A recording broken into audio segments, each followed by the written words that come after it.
नमस्कार, स्वागत है आपका। एमवी नेटवर्क देख रहे हैं आप और मैं हूं आपके साथ लता। बुलेटिन की शुरुआत करेंगे अहम खबर के साथ। सीएम पुष्कर सिंह धामी थराली पहुंचे, जहां पर रोड शो में शामिल हुए सीएम पुष्कर सिंह धामी। अनिल बलूनी के समर्थन में सीएम का ये रोड शो है। बीजेपी प्रत्याशियों के लिए प्रचार प्रसार कर रहे हैं सीएम पुष्कर सिंह धामी। तो ये बड़ी जानकारी आपको बता दें कि रोड शो में शामिल हुए सीएम पुष्कर सिंह धामी, जिसमें थराली वो पहुंचे हैं। और आपको बताएं कि पौड़ी से बीजेपी के उम्मीदवार अनिल बलूनी के लिए प्रचार करने के लिए सीएम जो है आज चमोली पहुंचे हुए हैं, जहां पर भव्य रोड शो भी किया गया। इसके अलावा जनता को संबोधित करने का भी कार्यक्रम है। तो ये बड़ी जानकारी। लोकसभा चुनाव जो है नजदीक है और ऐसे में बीजेपी की तैयारियां साफ तौर पर एक्शन मोड में आते हुए दिखाई पड़ रही हैं, क्योंकि सीएम पुष्कर सिंह धामी जगह जगह पर जाकर अपने प्रत्याशियों के पक्ष में समर्थन में वोट देने की अपील जनता से करते नजर आ रहे हैं।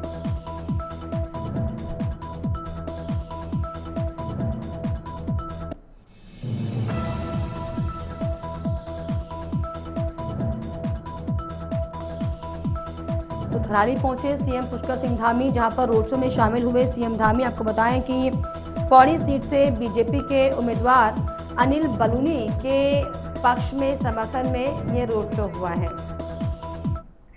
और इस पर ज्यादा जानकारी के लिए मेरे सहयोगी ब्यूरो चीफ पवन दीक्षित मेरे साथ जुड़ गए हैं। पवन, सीएम जो है थराली पहुंच चुके हैं, रोड शो किया है, क्या कुछ जानकारी? बिल्कुल, आपको बता दें क्योंकि लगातार ताबड़तोड़ मुख्यमंत्री पुष्कर सिंह धामी के जो दौरे हैं वो शुरू हो गए हैं और मुख्यमंत्री पुष्कर सिंह धामी की जो स्टार प्रचारक बनाया गया है, उसमें सबसे ज्यादा स्टार प्रचारकों की जो 40 लोगों की सूची है, उसमें उत्तराखंड के जो लोकल नेता है उनमें सबसे ज्यादा पॉपुलरिटी मुख्यमंत्री पुष्कर सिंह धामी की है। यही वजह है कि मुख्यमंत्री लगातार अपने प्रत्याशियों को जिताने के लिए मेहनत कर रहे हैं, लगातार रोड शो कर रहे हैं, लगातार जनसभाएं कर रहे हैं। और ऐसे में आज मुख्यमंत्री पुष्कर सिंह धामी के जो थराली विधानसभा में एक जो रैली का आयोजन किया गया है, क्योंकि पौड़ी लोकसभा क्षेत्र के अंतर्गत चमोली, रुद्रप्रयाग और पौड़ी जनपद आता है। और ऐसे में जो पौड़ी जनपद के जो पौड़ी लोकसभा सीट से जो भाजपा प्रत्याशी है अनिल बलूनी, उनके पक्ष में इस रैली आयोजित की गई थी, जिसमें मुख्यमंत्री पुष्कर सिंह धामी ने शिरकत की और बड़ी संख्या में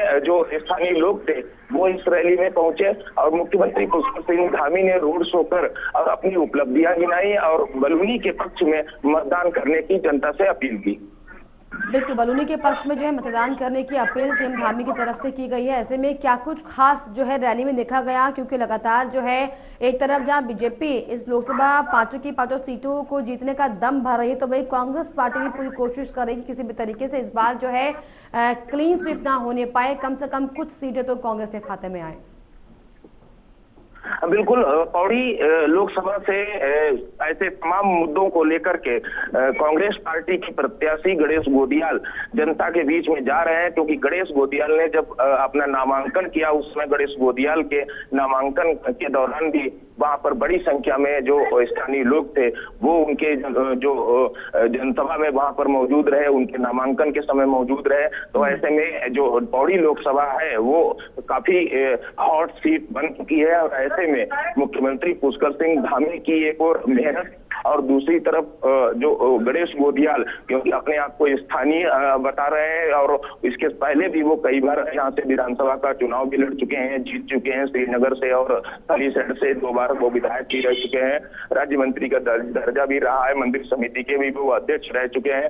तो ऐसे में अनिल बलूनी की के लिए जो गणेश गोदियाल में साबित हो रहे हैं, कांग्रेस पार्टी के एकमात्र ऐसे उम्मीदवार हैं जो बीजेपी के लिए मुसीबतें खड़ी कर रहे हैं। बिल्कुल, ऐसे में पवन, अगर धरातल की बात करें तो किस तरह के समीकरण बनते हुए दिखाई पड़ रहे हैं, क्योंकि पौड़ी सीट की अगर हम बात करें तो खास तौर पर इस सीट में अक्सर देखा गया है कि कांग्रेस वर्सेस बीजेपी की कांटे की टक्कर दिखाई दी है।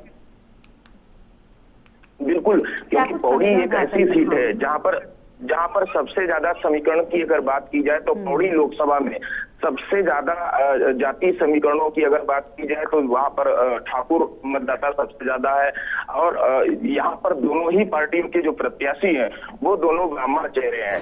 एक तरफ गणेश गोदियाल भी ब्राह्मण है और वहीं अनिल बलूनी भी ब्राह्मण है। तो ऐसे में एक जाति समीकरण की भी बात की जाए तो ठाकुर वोट किस पाले में बैठेगा और किसको सपोर्ट करेगा, ये एक अहम मुद्दा रहेगा। दूसरा जो 14 लोकसभाएं, जो इस पौड़ी लोकसभा में जो 14 विधानसभाएं हैं, उन सभी विधानसभाओं में इस समय सब जो 14 के 14 जो विधायक हैं वो भारतीय जनता पार्टी के हैं। एकमात्र विधायक कांग्रेस के थे रुद्रप्रयाग जो बद्रीनाथ सीट से महेंद्र भंडारी, जिन्होंने भी अपना कांग्रेस का दामन छोड़ करके भारतीय जनता पार्टी का दामन थाम लिया है। तब ऐसे में देखा जाए तो सभी 14 जो विधानसभा है पौड़ी लोकसभा में, वो सभी अब भारतीय जनता पार्टी के पक्ष में है। लेकिन एंटी इनकम्बेंसी और जो गणेश गोदियाल, क्योंकि यहाँ पे हमेशा वो सक्रिय रहे हैं, पिछले विधानसभा चुनाव में भी श्रीनगर से उन्होंने ताल ठोकी थी, कांग्रेस के प्रदेश अध्यक्ष भी रहे हैं। तो एक कांग्रेस पार्टी के लिए भी पौड़ी लोकसभा से स्थानीय और जो वरिष्ठ नेता भी है, और उनकी टक्कर में अगर अनिल बलूनी की बात की जाए तो उनके समीकरण के हिसाब से उन्होंने राज्यसभा में रहते हुए पौड़ी लोकसभा, ऐसे में पवन ये भी जानना जरूरी है कि सरकार के खिलाफ जो एंटी इनकम्बेंसी कितनी है, और जिस तरीके से अगर हम पौड़ी की सीट की बात करते हैं, इस तरीके से आप भी बता रहे हैं कि गणेश गोदियाल जो है सक्रिय रहे इस सीट पर, और लगातार जिस तरीके से अभी हाल ही में हमने देखा था कि अंकिता केस का मामला बहुत ज्यादा उछला था, तो लगता है क्या इसका कुछ फर्क होगा, या फिर एंटी इनकम्बेंसी कितनी हावी दिखाई पड़ेगी? बिल्कुल यही सारे मुद्दे लेकर के गणेश गोदियाल ने बीजेपी की नींद हराम कर रखी है। इन सभी मुद्दों को लेकर के ये जनहित के मुद्दे हैं और जन सरोकार से जुड़े हुए मुद्दे हैं, और जो स्थानीय लोग हैं उनकी भावनाओं से जुड़े हुए मुद्दे हैं। अंकिता भंडारी भी इसी लोकसभा क्षेत्र से आती है, जो कि श्रीनगर विधानसभा क्षेत्र में ही पड़ता है, और वो भी गणेश गोदियाल जहाँ पे विधायक पहले रहे हैं उनके बगल के ही गाँव की वो रहने वाली है।